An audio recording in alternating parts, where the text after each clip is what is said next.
Next item of business is letter D, School and Intervention Supports and Funding. Charlie Geyer and Cindy Hurst from the Title I Department at the Department of Education will be joined after their presentation with Advanced Ed. Leslie Baird is here, and Heather, what's your last name? Kennedy. So Charlie and Cindy will let you begin.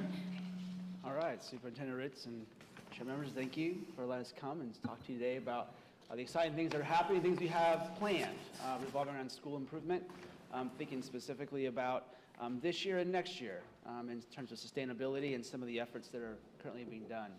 So our objective for the next little bit is to explain how school improvement grant opportunities are distributed, administered, describe the plans and commitments for the current year and the future.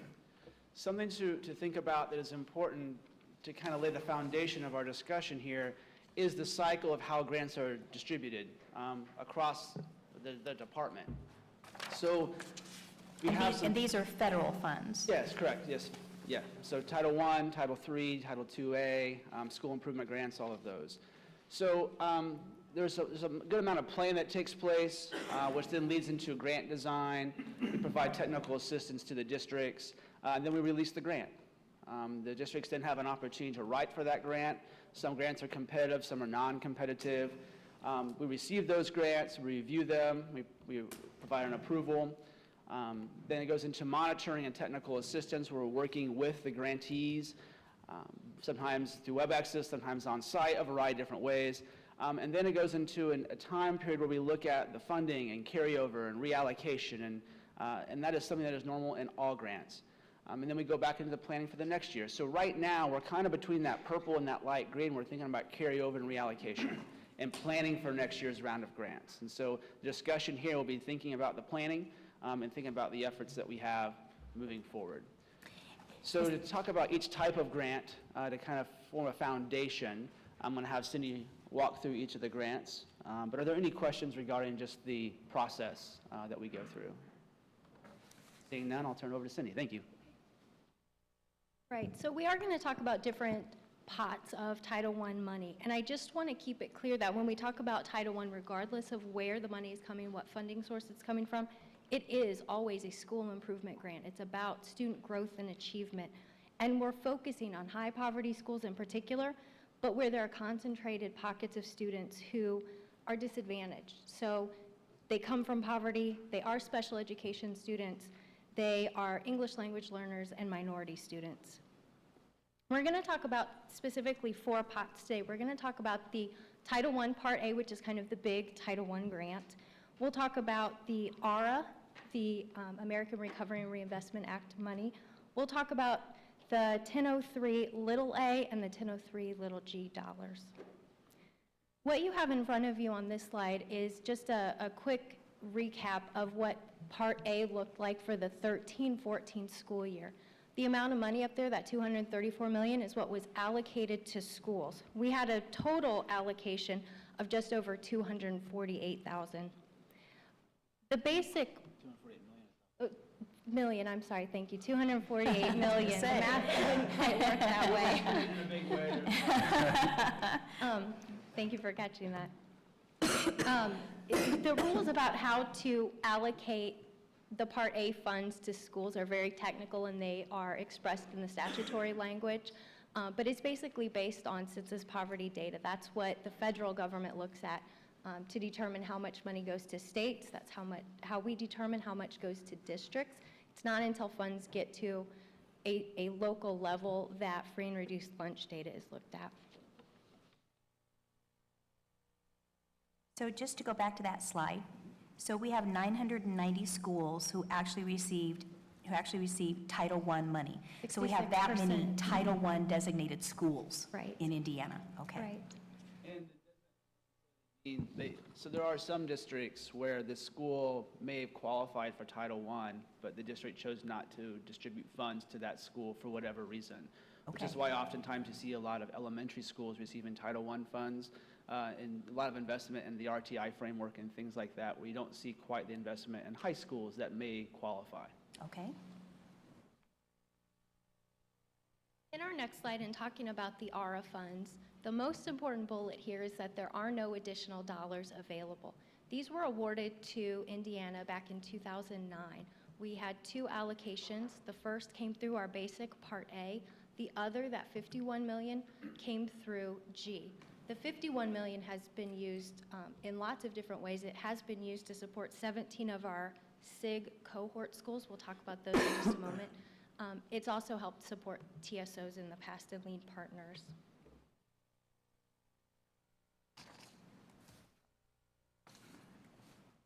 So these are our 1003 little g, or we call them SIG grants. Our allocation, Indiana's allocation for this year is about $9 million. Of the priority schools eligible, 31 applied and 2 were awarded. This, unlike the other Title I monies, this is a separate grant. There's a separate application that goes to the feds for approval, and the grant process is competitive. So schools that are identified as priority are eligible to apply. They complete an application, it gets reviewed, scored, and then we make awards. It's also a high-stakes grant. By nature, it's intended to be an aggressive, rigorous grant to turn around very low-performing schools. As such, there are many funds available. So a school can request between $50,000 and $2 million for each year of a 3-year grant. Ask a quick question. If there's 127 priority schools that are eligible and only 31 apply, I mean, that's 1 in 4. Is there a reasonable explanation for that? Sure, I think there are a few. Within this grant, and actually it's the second to last bullet, schools have to commit to implementing a school improvement model that's already been identified and detailed by the federal government. And the school improvement models that we currently have in place here in Indiana, schools opt for a turnaround model or a transformation model. There are also options for a restart or closure. But like I said, it's very, very rigorous. So we're talking about having to replace a principal, having to replace teaching staff. In the turnaround model, it's up to 51% of your teachers. There's a teacher evaluation piece which fits in with the landscape, I think, right now in Indiana, but once upon a time it was kind of a novel idea. Teacher evaluations weren't being done, and they certainly weren't being done to identify highly effective teachers and then find teachers who needed support. So that causes a lot of schools to think about whether or not they really have the capacity and the commitment to implement one of these models. The district also has to support a school in doing that.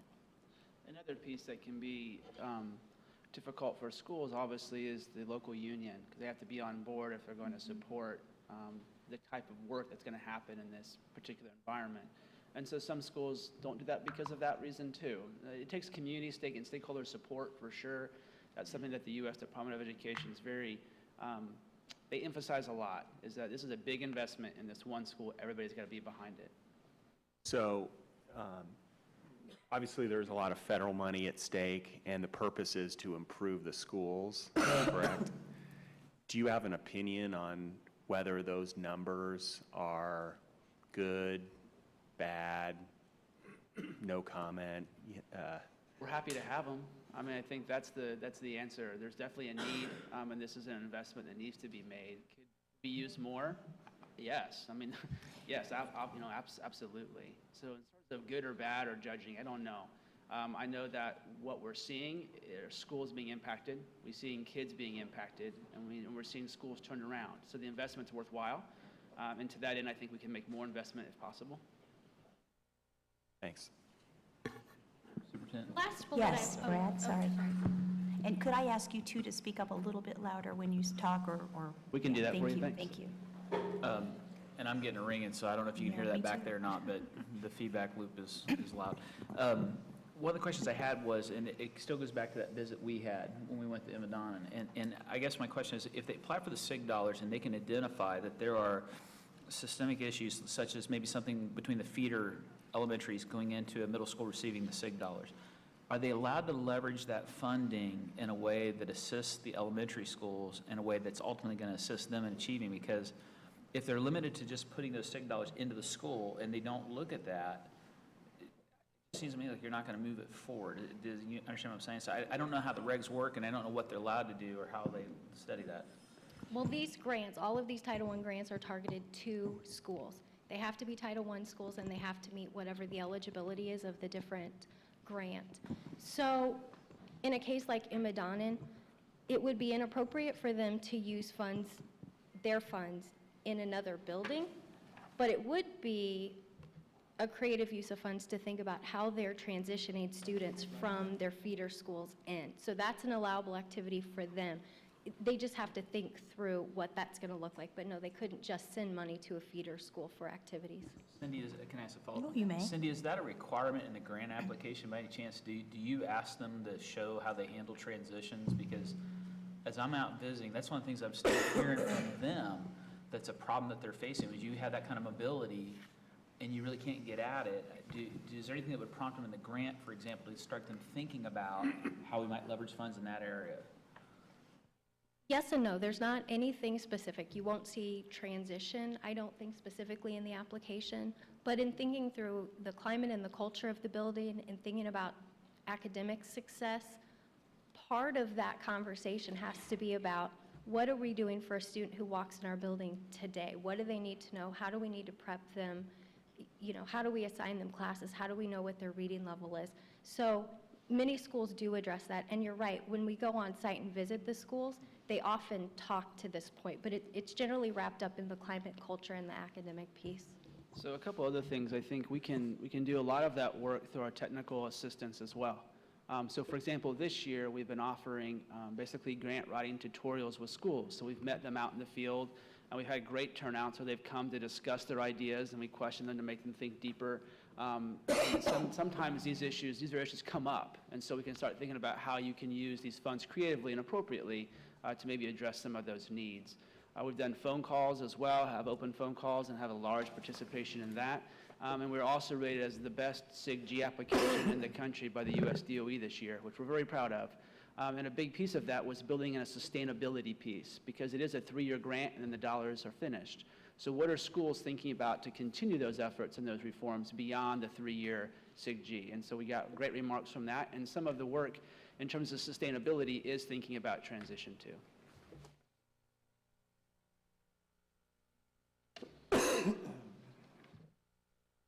So this next grant we're going to talk about, sub-grant, is the 1003 little a. And of the grants we've talked about, the basic, the SIG, the ARA funding, which doesn't exist any longer.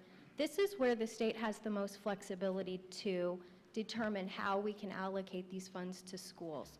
So you can see we allocated for the 13-14. Well, first of all, let me go back and say, this little a is a sub-grant of the big A. In other words, it's 4% of our basic grant. This year, it was about $11 million we had to allocate to schools. We so far have touched about 24% of focus and priority schools, or I'm sorry, priority schools, based on our funding structure, which we'll talk about here shortly. Again, we're talking about, you know, if the basic grant is sort of the first layer of school improvement, this is where we start to add layers. This is kind of the next targeted focus layer. So just to clarify, of the $234 million that we have in our Title I money, 4% of it may be used in this fashion. Right, and actually, that $234 million was the amount allocated directly to districts through the basic. We had about $248 million. Okay, 11% is the 4% of that. okay. When we talk about these dollars, again, it's a school-level grant, so we're allocating not to districts, not to ineligible schools, but to Title I served schools, and 95% of our funding is targeted to those folks. When we think about how the dollars have been administered last year. Can you go back to that last slide, because I'm yep, not go sure ahead. we covered it. go I ahead. messed you up by asking a question, so sorry. Oh, okay. So we have a slide coming up in just a moment that will touch on the second slide about how the awards were, how the funds were allocated. We looked at consecutive years of F based on our state accountability system, and we created tiers. That was a non-competitive way. Last year, there was a competitive element to it, but we felt like that wasn't the best use of our funds, and we wanted to really reach out and make sure we were touching schools that had the most need. We looked at priority schools. We have touched some focus schools that are in D districts. You'll see that again in our model in just a moment. And so the thing that I want to point out when they shared this with me was the fourth bullet, that it actually, the grant is designed to actually do something with your school improvement plan, to have new innovative things that you're actually going to do that you can implement in 1 year that will have a big effect. And so we can allocate money in that fashion to bring about some real turnaround types of things within a year's time even. I think something else to keep in mind is because these dollars are pretty flexible, they're meant to build sustainable practices. So yes, the grant funding is for 1 year, but what are you learning during that 1 year in that project that can go across other schools and be shared? We've talked a little bit about the importance of that this morning. So when we think about how we did dollars, so it was through a non-competitive tiered process. The administrative dollars are used for technical assistance, monitoring, and support. That's everything from going out and monitoring the schools and our costs for doing that. There's some contracts that support, there's a third-party evaluator, and then also we have dollars allocated for reward schools. So for this year, we awarded 2 distinguished schools, and those dollars come from this as well. There is one thing to consider that we've discovered this year, that in 2012, there was actually a misuse of funds. There's a particular school that when they went from 1 school to 2 schools, and so they changed their school number in January. The grant application came out in the spring, and so the middle school was ineligible to receive those funds. But when they wrote the grant, it did address only the high school, but there were, in terms of the title and most of the details, but there were allocations to the middle school. And so we're going to have to repay those dollars using our 1003A admin dollars. And we've been working with that school, clearing up the issues. And so we'll know final results of that probably in the next couple weeks. But we've been working closely with USDOE as well on that issue. Then obviously we've got some carryover, and that's what we're working on now, is discussing and figuring out what that carryover will be, so we know what our 2013-14 funds are moving forward. We know where our allocation will be. So this is how we did the funding structure. We thought about it in a tiered process. So at the highest tier there is your highest priority. So 5 years of F or more. This is where our TSOs are funded from, as well as John Marshall and Glenwood Leadership Academy, and that's how their 2 lead partners were paid for this year.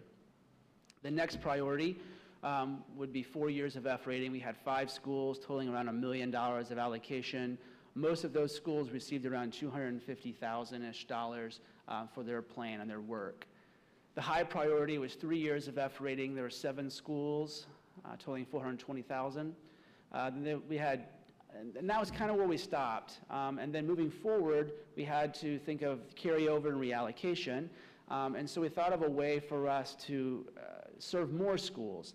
And so we opened up another tier, which is 2 years of F rating and an F district, and that's 16 schools. And that's thinking specifically about the school improvement planning process, how to do that, how to build leadership capacity within your building moving forward. And so we've partnered with Advanced Ed in that work.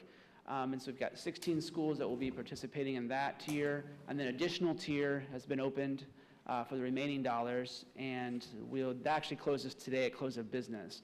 But we know there's probably additional 7 or 8 schools that will participate in that. But it's opening up again to more schools and looking at focus on priority schools and D districts. So the point is to be as equitable as possible, to hit as many schools as possible, and give opportunity for drastic school improvement within 1 year, but also think about practices that can be sustained over time. So the big question moving into now, like I said at the beginning, we're between that carryover and reallocation, which is how we came up with the Advanced Ed project, and going into planning into next year. The question is, how can the TSOs and lead partners be funded in a way that allows for the maximum number of schools to be equitably served with these dollars? So the big piece of this is the TSOs take up around 62% of the total allotment for each given year, which is quite a lot of money for 5 schools. And so it's how they've been funded traditionally. So moving forward, how do we do that so we offer opportunities to more schools? But when we think about what are we trying to do here this year, one is invest in practices, policies, and procedures. What we know are these things that are sustainable. When we go beyond dollars, these are things that can stand the test of time. We want to focus on intervention versus remediation. We want to expand equitable support to as many schools as possible. But at the same time, ensure conservative use of funds. So maybe that would be like determining a funding cap. So I'm going to use 2 states as an example, Connecticut and Colorado. And collaborating with these other states, these states put a total amount that they will not go over with any one school improvement grant fund. So for example, in Connecticut, it's $400,000. This is the total amount they're going to fund to one school. They believe from their research that after that particular amount, you start to get to issues of supplanting, misuse of funds, and things like that. Colorado's happens to be $750,000. Right now with our 1003A, our maximum amount is basically $1.8 million for one particular school. And we're doing that with 5 schools. So looking long-term, do we want to think about a cap so that more schools can be served? That's something you need to really bring into consideration and think about. Also establish a gradual release of funds. So for those schools that are receiving funding year after year after year at a high amount, what happens when those dollars are gone? So do we start working them down now, moving forward? So do we put a cap of, say, $1 million this year so that they're getting used to not receiving the funds? Because the point is to hopefully not receive the funds because you're not going to have F status. And we only have a finite amount of money, and we have more mouths to feed, is the way to put it, as more schools become eligible for the dollars. Something else is really, we're thinking deeply about this and working with several other states, and also Mass Insight, as a state, we're working with them. And that is to create a menu of research-based interventions. So instead of saying, here's the money, decide whatever you want to do, these are the best practices that we know are proven for school improvement, things that we've rather studied here in Indiana, we've looked at nationally, and it's creating that for everybody. I just discovered that the board does not have a copy of this. Oh, Thought they were passed out. They were? Okay. Do you guys have it? apologize. I just noticed several people not looking at them, and I'm like, okay. I was digging and I couldn't. Oh, I don't see it, honestly. We have advanced ed, and we have the broad ripple, and we have distributions. We do not have this PowerPoint. We'll get it to you. That would be our fault. great. Yeah, we thought you had it. I'm like, I'm I was looking assuming at you it. had it, so I Isn't anybody apologize else? for that. The idea is to, oh, go ahead. Okay, so the idea is to create a menu of research-based interventions. And we work very closely with outreach on these things. A lot of these things these investments would be things that they're seeing. So we want to create, a common menu. And these are some of the things, an early learning program, for example, literacy, leadership, positive school-wide behavior, family involvement activities. Another big piece that we're really interested in doing is creating school turnaround networks. So finding common schools that are doing common things and linking them together so they can collaborate and strengthen their work. And we did some of that work this year. It was fantastic. We had, I think, 2 or 3 events here in Annapolis, and all of the 6 schools came down, and we thought deeply about our practices or what they've been doing. And the amount of collaboration and sharing was really great, and the feedback was wonderful. So we want to create more opportunities for that throughout the year and be a bit more systemic with how we approach that. It could be region-based, or it could be based on whatever they're trying to do. Then obviously maximize our monitoring accountability for the short-term and long-term effectiveness. Because it is just a 1-year grant, we want to look at the long-term impacts of that 1-year investment. Yeah. Yes, sir. Dan? Thank you. Are you suggesting that it would be better to take the money received and spread it further to more schools? I'm saying that the 1003 is a great opportunity for schools to make an investment on turnaround, and the more schools we give that opportunity for, the better, I think. The more students that are impacted by those dollars. We better think about that very carefully. Quantity has a quality all its own. Oh, absolutely. And if you have because basically over the years, part of this is my history here, but we had chronically failing schools. We had worked hard, sent out consultants, brought it down to 20, then we brought it further, and we did some unique arrangements. But once you identify there's a group of schools that are just very serious need in communities, I'd rather go in, and it should be a amount of time. I think that's probably good over long term, so you don't become dependent, say, you know, we're going to do this for 4, 5, 6 years, Yeah, whatever, I don't know right. what's right. But I'd be careful about the idea that if we touched more schools, we would help more students and make a bigger difference. Frankly, I'm not going to tell you you're wrong and I'm right, but I sense you're wrong. And I sense, just from the work we've done, you're better off concentrating. Maybe do look at the timeline so you can go on to, and I would also say that we were pretty particular looking at our partners, what kind of best practice they brought before we signed agreements with them. So in a sense, I really like that, but I wanted to assure you that in some of the most impacted schools, we paid a lot of attention to the research, and, you know, there's 8-step programs and there's this and that, and the other has some research base. So let's be very careful about this idea that if we spread it around to more schools, we'll actually learn more or get more done. Let's be very careful about that and think about that together. Because my sense is we probably ought to do the opposite. Find the schools in the toughest situation. Let's see if we can get them up and get their communities up where they can stand on their feet. They've created a new culture, you know, the important school culture. So I won't say I know for sure, but let's be very careful of thinking that way and make sure we understand what we're doing, okay? So Dan, what our conversation is going to be about here in just a moment is about putting in sustainable and viable school improvement processes with all schools in need in order to assure that we do reach all the children. I believe that the state of Indiana has an obligation to make sure that all of our schools and all of our students are getting an equitable and high-quality education. And so we are embarking on what you see here as this plan, but the State Board of Education is going to be making some decisions soon, and so the purpose of the next 2 slides that you're going to see will actually have that conversation at a later point. We wanted to be ahead of the game this year, because last year when we talked about TSOs and lead partners, we were not, and so we want to make sure that we're giving you all the information of where all the money is and how things are funded, and because this board will be making some decisions on the actual funding of some of the pieces that the State Board of Education is involved in. But So, I must say, I appreciate the timeliness this year. Of course, it helps to have a little time under your belt, so thank you. I just, and we all share the goal of equitable and education, make sure every child gets quality education. Then it becomes a matter of strategy. Where do you allocate dollars, and what do you learn, and how do you move? So I'm talking more strategy. The goals are correct. shared. Yeah. And if you could go back to the triangle, the tiered approach, we're already implementing what it is that we just shared with you.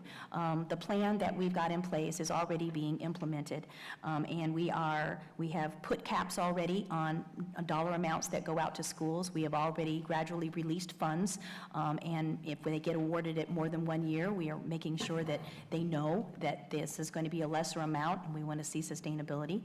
A good example with a 1003G grant, when I first arrived, is we contacted Evansville. We had a good conversation and said, we're going to be doing a gradual release of funds. You guys have hired Mass Insight to come in and help improve, but you need to have a plan so that when Mass Insight leaves, your staff is very well versed on how you turn around your schools. So we want to make sure that that sustainability is built right within the school corporation itself, so that the reliance upon other funds or other entities is not necessarily have to be there, that you are being solely self-sustained so that we can have great education moving forward. So we share this plan with you to say we are doing it, and we're going to share another section of that here in just a moment. But the last 2 slides are going to particularly talk about what it is that our involvement is with some funding. Tony? I'm trying to remember, the SIG grants here really are just go through the department. They don't have, or they're not voted on by the state board, right? Well, Correct. I like your plan, by the way, as a long-term plan. I think the one thing that I would hope you all would recognize is that we're in the middle of some school turnarounds where this board intervened. And we've had a level of commitment that's been official at times, unofficial at times, to the turnaround school operators about what that is going to look like over the term of their contract.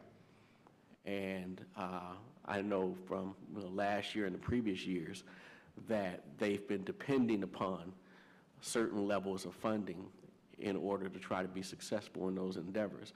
And I think, as a board, while I'm sensitive, Troy was in my ear earlier today about this, there are other schools that could use this money to do things. But I think we need to maintain our commitment, at least for the next 2 years, at the levels of funding that have previously been committed for the schools that we saw fit to intervene in. So to the extent that we have 2 years to get to a conclusion on that and decide whether or not that worked or not, I think that's still an open question. Let's not sort of undermine the effort at the end here by starting to pull out the level of commitment that we made to try to be successful there. Because at the end, when we look at it, I would hate them to say, well, we were on the path and then the department pulled our money. The next slide.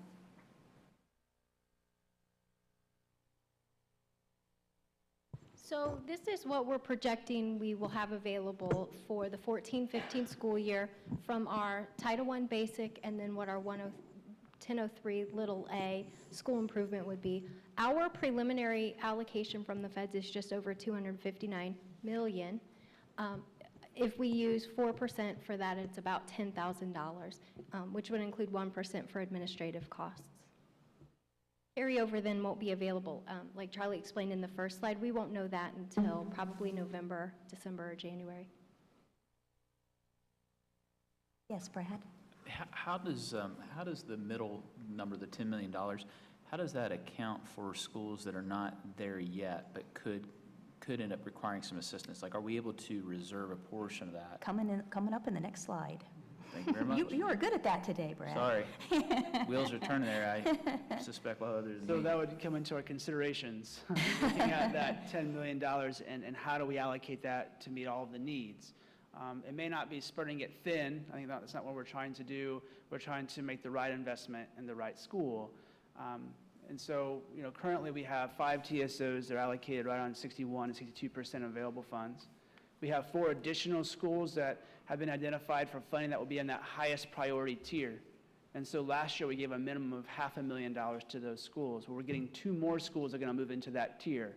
So if we keep the funding structure the same, that's an additional $1 million that will go to 2 schools when, for example, it could have gone to 16 schools through an advanced ed project or something like that. And we've got contract decisions. So, we're coming up on 4 years. So when we think about sustainability, which is kind of what Dr. Walker, you're referring to, is thinking, say, 2 more years of the sustained funding, what happens after that? We have to start thinking about that now so that schools are prepared. And so when we think about lead partners, we had 2 schools that are allocated around 9%. Those contracts are expiring, but if they're going to be renewed in any fashion, those are additional dollars that will have to come into this account. And so that pot shrinks. As the schools become more and more years of AF, if you want to keep funding them at high levels, that pot shrinks for the availability for other schools. So to think about a pilot and how we might serve schools, we've partnered with Advanced Ed. So if there's any questions, or Superintendent, if you'd like Advanced Ed to come now, or what would you like to do? Most certainly. Okay. We are excited to have an opportunity to work with Advanced Ed. And Leslie and Heather, if you would join Charlie, and we'll kind of go through our pilot that we're going to be doing to bring sustainable and viable school improvement to a great many schools to start off with. One quick question before you leave. What are the 4 other schools that have been added to Tier 1? There are 2 in Evansville and 2 in Gary. I honestly can't tell you the names of the schools right now. Anybody in the audience that know the names of the schools? I can tell you they're looking it up. actually in our Tier 2 of services. It was McGarry Middle School. This is Watson Boys Academy, I believe it's Dunbar, Pulaski, and Gary. Yes, Dunbar, yes. And Lou Wallace. David, question? Before you leave, I have a question about accountability. You keep talking about sustainability. Sure. And I think there's many other criteria Yeah. that we could use. And before we get to our guests, I'd like to focus in on that accountability Sure. question. It's an awful lot of money that It is. federal government is expending, and through the federal government, it's really Hoosier taxpayer money Yes, that's yeah. being expended. Right. So there's not some federal money there, it's our money that's being expended. And the accountability factor is really important to me. How do we know if all this money being put into these schools is making a difference in tangible kinds of ways? Anyone can have more meetings or more this or more that, but how do we judge whether or not this is all successful? Right, it's a really good question. So I think that's something that we continue to think about and deepen our practice, because we know there's a lot of room for improvement and growth in that area, especially knowing it's a one-year investment. So what's that paying off long-term? So I'm going to let Cindy talk about some things that our Title I team does right now that is really on the ground. But I will say that the relationships we have with these schools are really good. We're on the phone with them sometimes weekly, at times discussing improvement, discussing what's happening in there. So we have a good sense of what's happened, but in terms of the formal monitoring and accountability process, I'll allow her to address that. I think our monitoring process is strongest with our SIG schools. It's a very high-touch grant, so we will be doing a third site visit to all of our schools here in the spring. In addition, there's constant communication on the phone, via email, collaboration with outreach. We've pulled them together to offer some professional development opportunities. As we get comfortable with that smaller group of students or schools, that reaches out to how we're working with our 1003 little a schools, so those others who are getting school improvement grants. So we do site visits throughout the year. We do, they have to make amendments to their grants, so there's communication, email and phone conversation about that. There are reports that we generate after each site visit, so we always have notes and a baseline. So the next time we go into the school, we have some point of reference. We can see whether or not growth was made. For instance, I visited a school that was struggling a little bit to implement their teacher evaluation process. From the first visit to the second visit, they had already taken action, and so we could see growth in that way. We've also talked about looking at the data, and of course the schools always provide data to us when we do visits. They have their benchmark data, and then of course we can look at our state data and look at growth from one year to the next, or over a year, how they're meeting their benchmarks. So there's a lot of meetings held, there's a lot of collaboration there, so forth and so on, but the bottom line is, one of our speakers this morning said, is student learning, student achievement. And is that a criterion that you monitor and report back? Because isn't that the primary indicator of success? And do you have that? I see heads nodding. And is that information that you keep? And if we ask for a report based on 20 schools, just a random sample, that you could show growth in student achievement in all of those schools. Would that be a correct assumption? Yes, and I do think it's stronger again in our SIG schools, but every time we do a site visit, we get updated charts and student data, and they want to show us their growth. They want to prove to us that the funds are working, that they're following the plan they said they were going to implement. So we have that information. I think what is unique about the SIG grants is that the grants are written oftentimes for very specific purposes. And so you can look at overall achievement, and hopefully that investment did impact that, but it may have been discipline-based, right? And so it may have been very family and community involvement-based. And so we do ask the grantees to track their data, so when we're working with them and discussing it, we can see, formative data that says this is working or not working. It's certainly part of it. When we think about closing out the grants and going back and looking at what's happened over the course of the year, is certainly something we want to do. You mentioned renewal of these grants, which I certainly support. That leads to sustainability. Is it possible that a school that has not made progress in student achievement is renewed for additional money? And if so, what's the rationale for doing that? Okay, this was a real situation last summer with our SIG schools. We had to renew because we didn't have new ISTEP and ECA information, so we couldn't make decisions across the board about whether or not they had made a student improvement. There are indicators that are attached to that grant, so we look at things like how long is the school day, how many instructional minutes there are, what is student attendance, what is teacher attendance, how many discipline referrals or actions are there. So we asked all of our schools that were coming into their next year to submit a renewal application. We asked them to submit data on their indicators.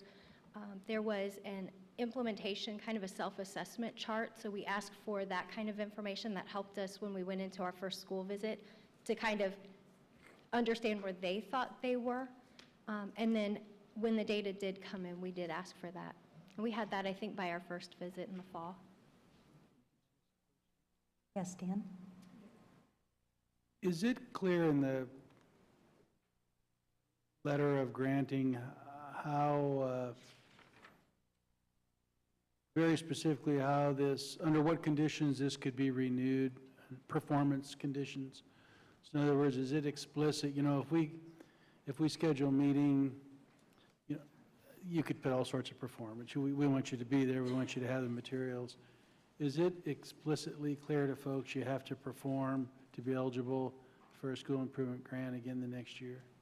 I believe that's in our letter. I know our letter, specifically again for SIG, has language that they are not guaranteed the next year's funding. So even though they may win the 3-year grant award, there's no guarantee that the amount of money they asked for in the first year is what they will receive in subsequent years, and that could mean losing their grant altogether.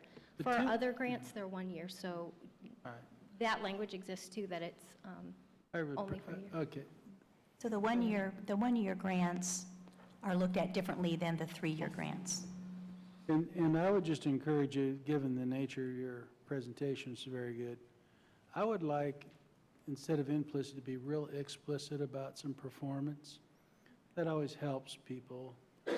And I'm not sure we said that in the past, but you've prompted me to, I'd be real explicit with each corporation and school. These are some key conditions to be even eligible to get the second, third, or possibly third, okay? Bring up a very good point, and with this, it's about accountability, right? And so when we think about the 1 year, little a, not the 3-year G, if we're going to choose to fund schools again and again and again at high levels for consistently being at the F rating, when do we say no more? Yeah, no more. Right, and that's the question that we need to answer. And I really appreciate it. And in other words, I wouldn't want a sentence say, you may not get this next year, you're not, I'd be real explicit. Under these conditions, you'd be eligible to get another grant, because that would really, I suspect it would up performance, just like any learning objective or whatever expectation I have of students. The more clear, the better, huh? Thank you. Yeah. All right, I think we're ready to move on. Thank you, Leslie, for your patience. Good afternoon. My name is Leslie Ballard, and I'm the State Director. I'm sorry, I'm coming down with something. The State Director for Advanced Ed. Some of you may be more familiar with us as the North Central Association Commission on Accreditation and School Improvement, which was what we were called in 1895 when we first started. And how Advanced Ed comes into it is there are, of course, 6 regional accrediting agencies that have been around for a very long time, and 3 of those agencies have now come together under the umbrella of Advanced Ed. So we have, I have to do that. And you do have this PowerPoint. Yes. Oh, bless your heart. Technology is not my strong point. So 3 of the accrediting agencies, again, have come together, and that's the Northwest Association, the Southern Association of Colleges and Schools, and NCA. So we've come together and kind of formed this group. We're a nonprofit organization. As you can see, we work with a lot of schools and very definitely globally.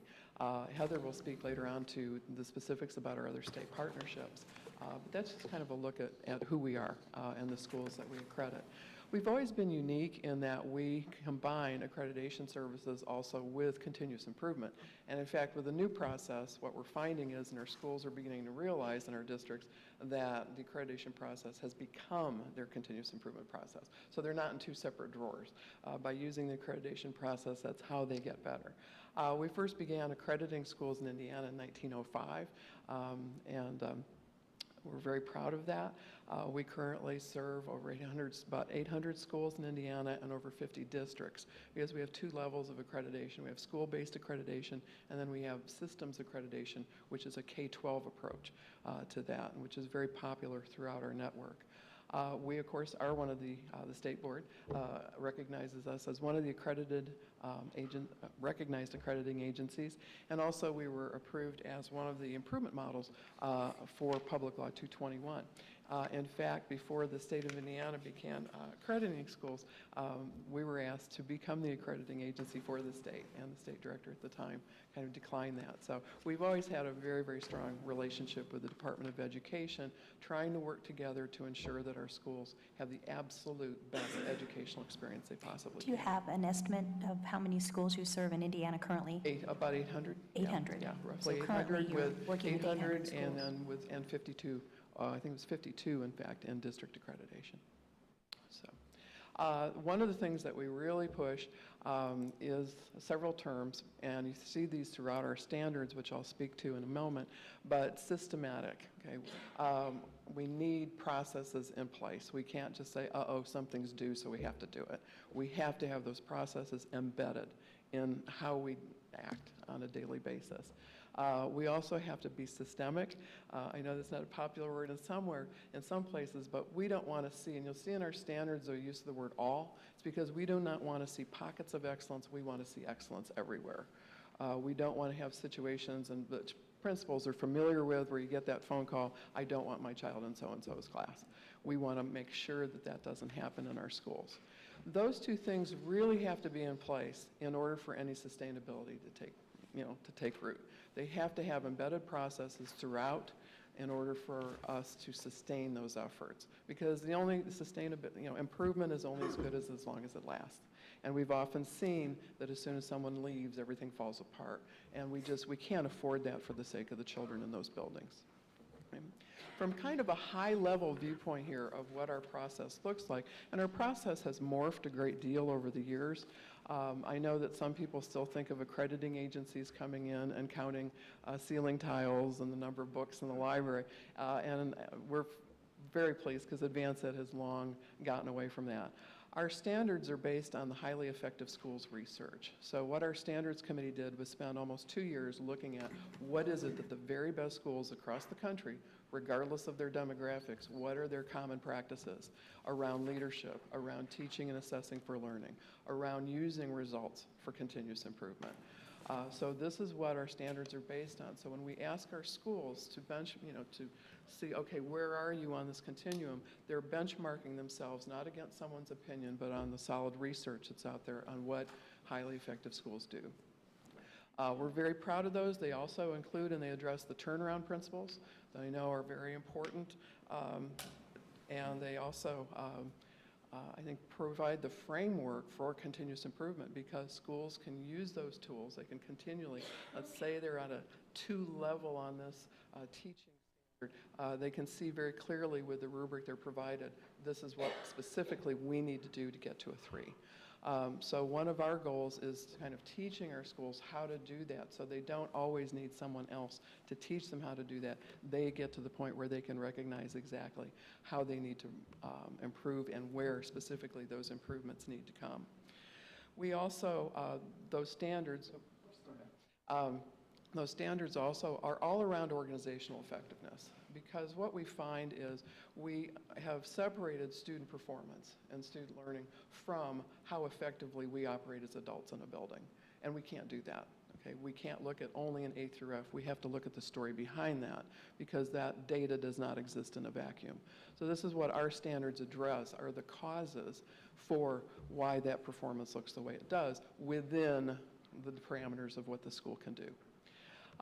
We also ask that our schools implement, okay, and the key word there is implement. As an English teacher, I like to say that's an action verb, because we know that many schools send the state, send in their PL 221 plans, but don't have any legs under those plans. They're not actually doing anything with them.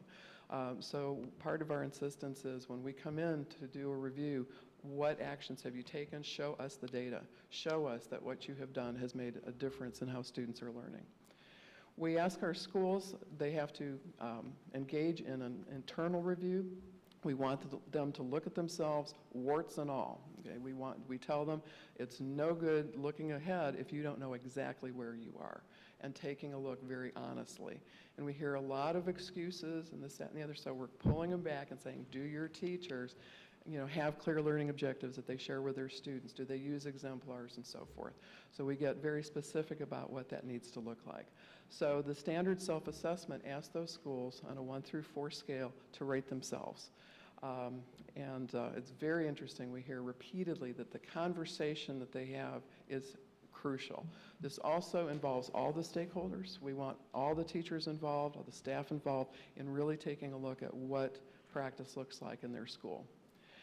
The stakeholder feedback diagnostic, we also ask that schools administer parent, staff, and student surveys. These are all aligned to the standards, and they're all valid and reliable. They're web-based, but you can also do them on paper, and these are available for the schools, but we don't want them to give those surveys unless they're ready to act upon the results they get. So we ask them also not only to deploy surveys, but to analyze the data. What are these surveys? What are your stakeholders telling you? What patterns do you see, and so forth? Because we want them, that information then should become part of those continuous improvement efforts. And then student performance diagnostic. This is very important. Our schools are excellent. I can tell you, having visited hundreds and hundreds of schools across Indiana, we're very good at collecting data. I think we probably would win a Pulitzer Prize in it.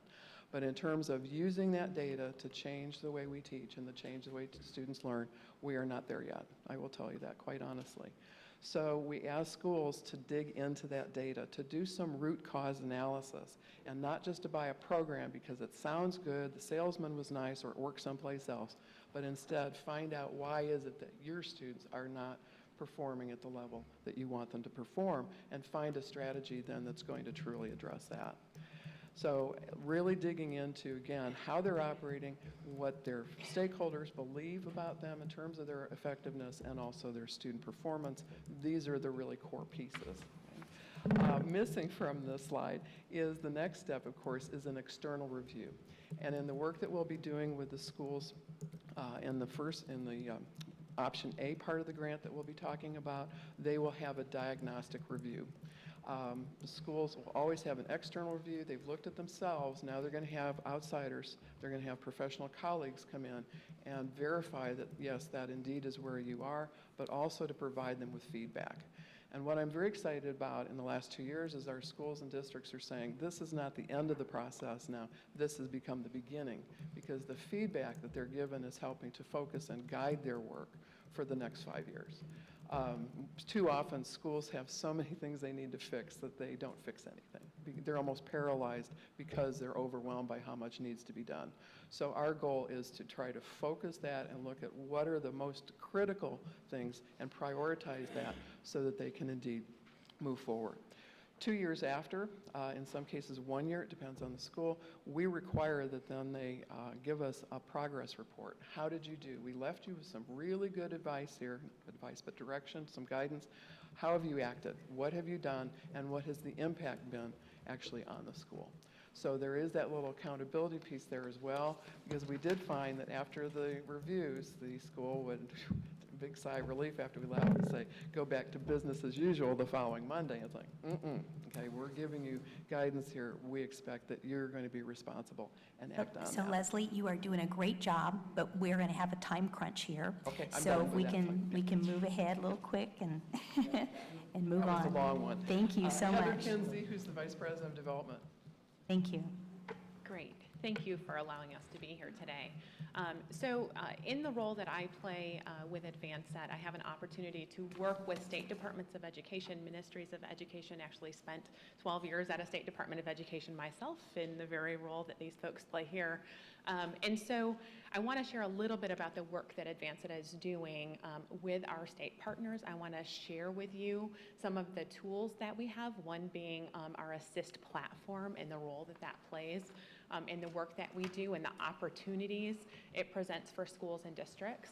So we currently have signed official statewide partnerships with 5 states, and we're in negotiations and conversations with 6 others.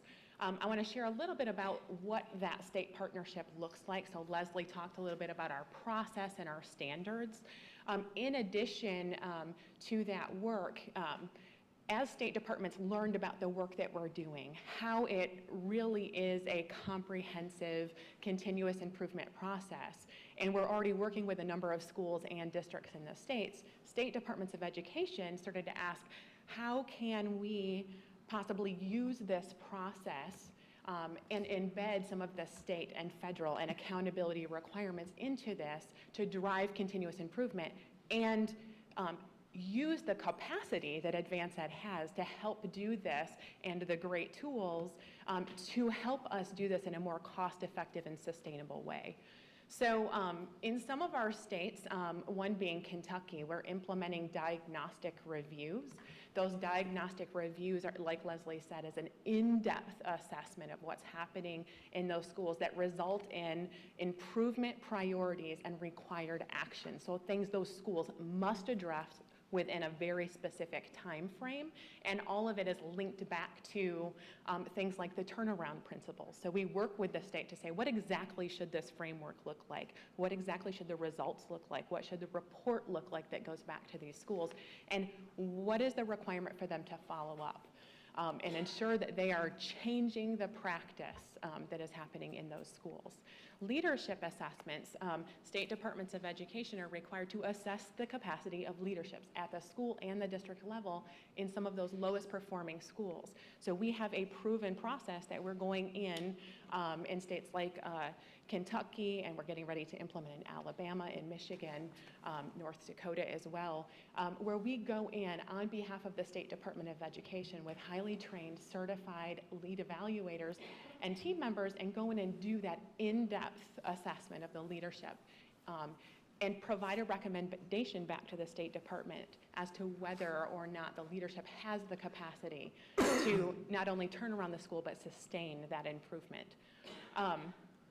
So we're also doing statewide accreditation in some of our states.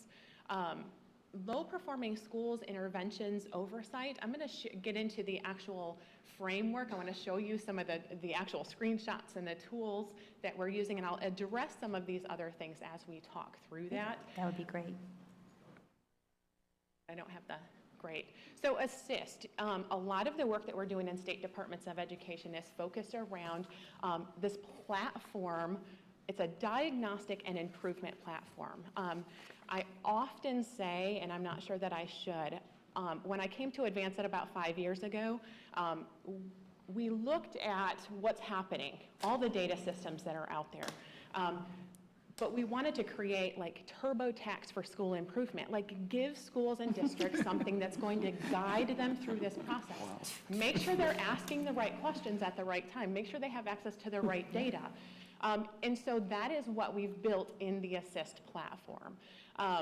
So starting out, and I would love to have done a live demonstration of the system because seeing it in action really helps to understand how this tool helps change the way that schools and districts can really engage in continuous improvement. So I'm going to share with you just a few of the screenshots from the system and talk through what we're seeing here and how it works for school and districts. Upon logging into the Assist platform, one of the first things that schools and districts see immediately, they see anything we're assigned to do. Do we have to turn in a school improvement plan by this date? Are we a priority school that's been assigned a specific set of diagnostics that asks us all of the questions we need to answer? And this other piece that they see is what we call an index of education quality. And so it takes the framework that's underlying the Assist platform, the diagnostics, the standards, it links the survey data that they've received from stakeholders with their self-assessment and external review data that they've received. Environment learning observation tools. I'm going to speak to that in a little bit.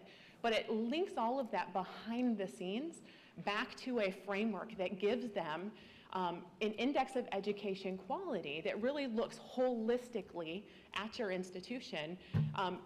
Where are we achieving for student learning and impact and leadership capacity? And they can see on a continuum Where do we need to improve, and then drill into that to see specific indicators and performance levels. So it really focuses and gives them the targets they need to continue that achievement and improvement.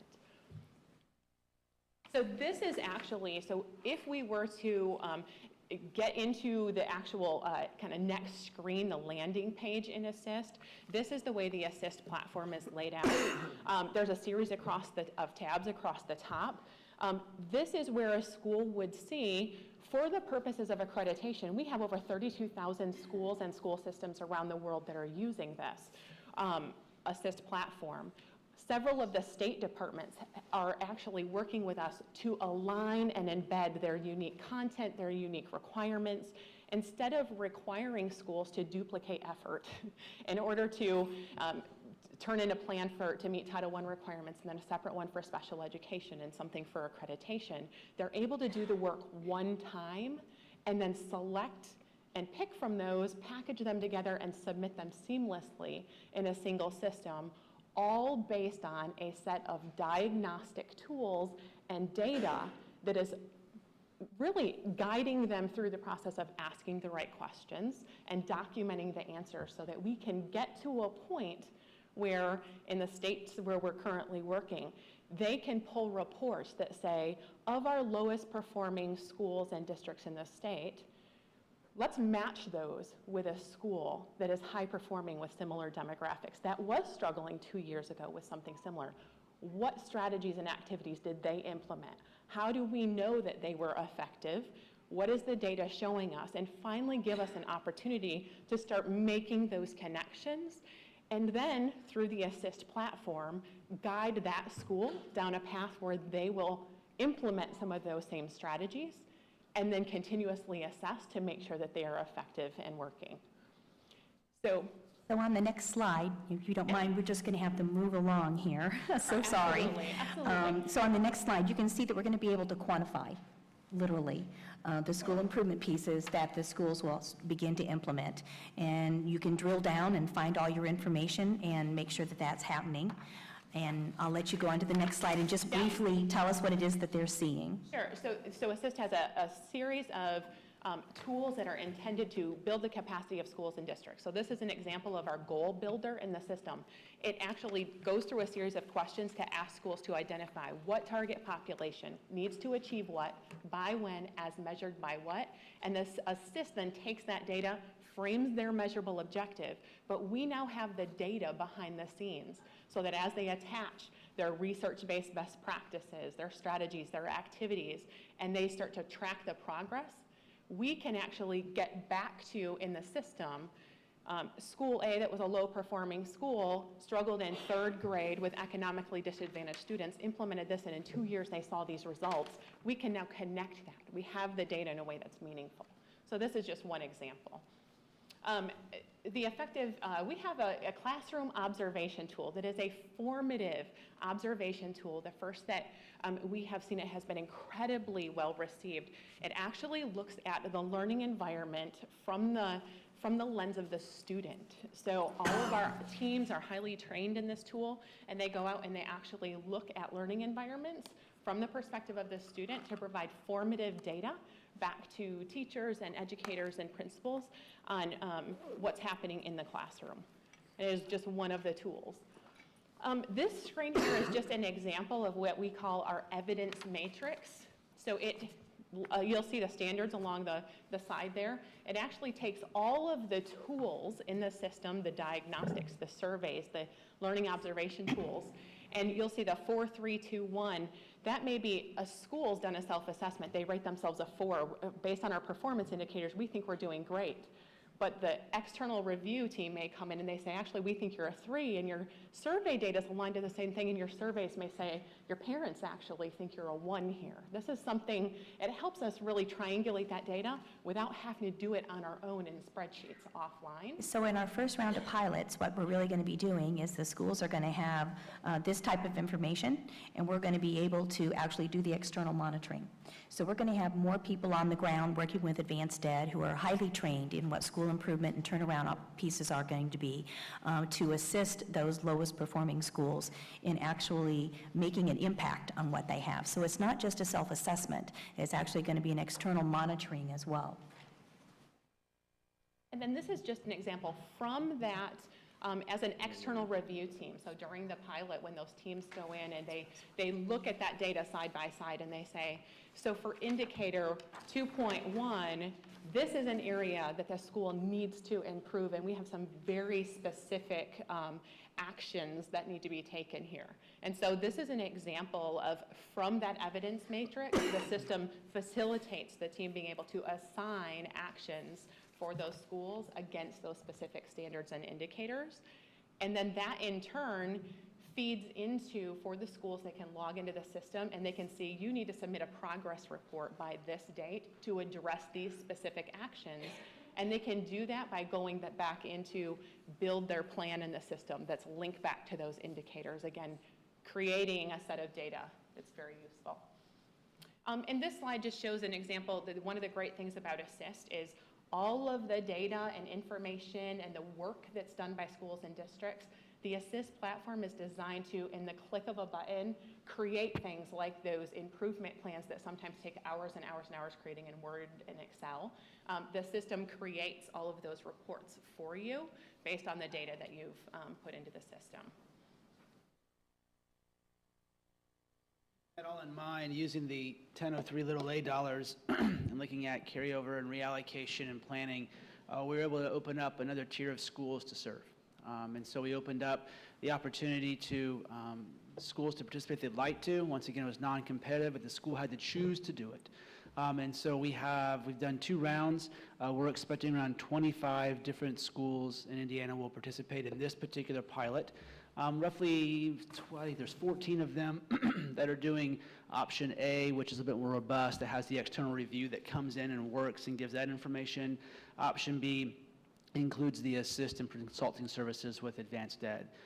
So we'll be able to track, their participation and growth overall in the school improvement planning process. So our objectives were to take a deep look at the policy, practice, and procedures and performance in performing schools, establish a proven framework, provide clear, priorities for improvement, build leadership capacity for sure. The grant is large enough to where school principals can pull together school improvement teams and provide stipends during the summer potentially, if that's how they like to use their money, to create capacity in terms of leadership.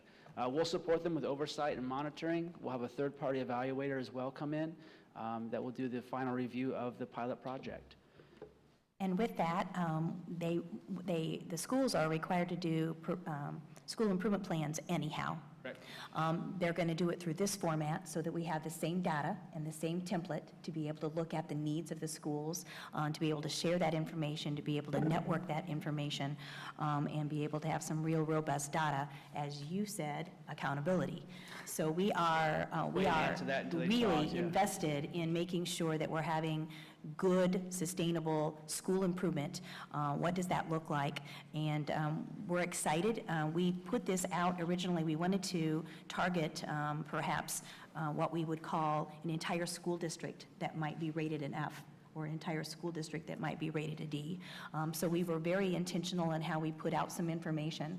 So we are excited. I think have all the schools, title schools in Gary, Indiana applied? And all that were eligible. Applied, okay. Yeah.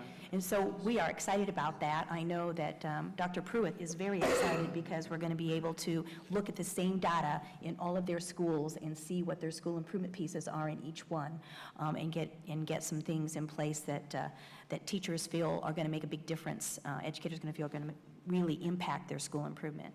We're expecting around 25 to participate, but I would like to say that we received a lot of great feedback from those who are choosing not to participate this year for whatever reason.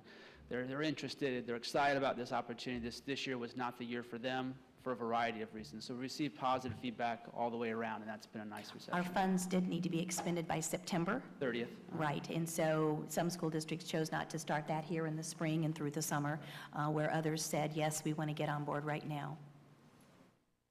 Any questions? I know that was a little lengthy, but it was important for you to understand what it's going to look like and what it's going to be like, because we're going to be giving you reports back. We want to report back to you on how it's going and make sure we have things in place. Thank you very much. Thank you for coming.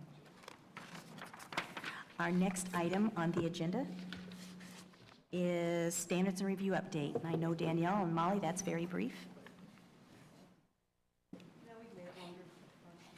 Yeah.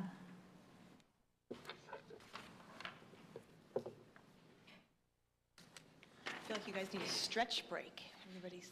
I need a after restroom lunch. break. Does anyone else need a quick restroom break? Yeah, let's just do a really quick restroom break if you don't mind. I don't mind, I I can would tell. love it. Let's come back in about 6 minutes. Restroom, come back.